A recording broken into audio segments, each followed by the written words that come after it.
When we incorporated, we asked the citizens, what's really important to you? And of course, public safety was number one, but close behind that was they wanted more parks, trails, and open space.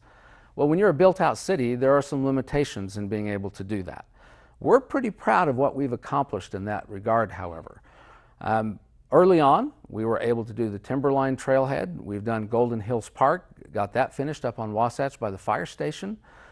We just recently did the ribbon cutting for the big Cottonwood Canyon Trail, almost a 2-mile trail, cost $3.3 million to build, $2.1 million of that coming from grant money that we obtained, only $1.2 million of our own tax dollars that we put into it. That is a fabulous trail that people have just loved, that takes you under Wasatch Boulevard all the way down to Interstate 215 along Big Cottonwood Creek.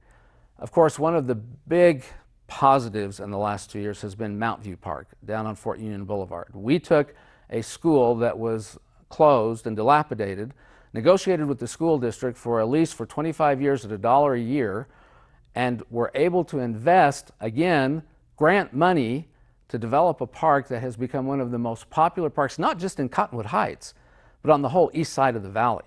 That park really gets used. That was about a $2.5 million park, and it has just been fabulous. It has been a great amenity to the city. On top of that, we've been able to do Butler Park, the core park in the city, right in the heart of the city where we hold Butlerville Days, working again with the school district.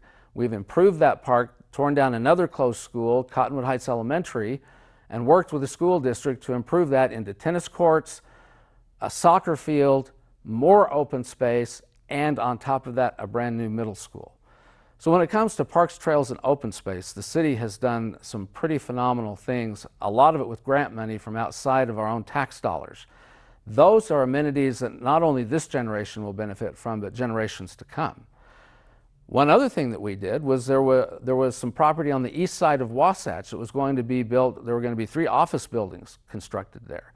We secured some open space money, bought that property from the developer so that the buildings did not go in, and instead now have several acres of property that we can develop into another park or a park and ride or something that will be an amenity for the city other than office buildings.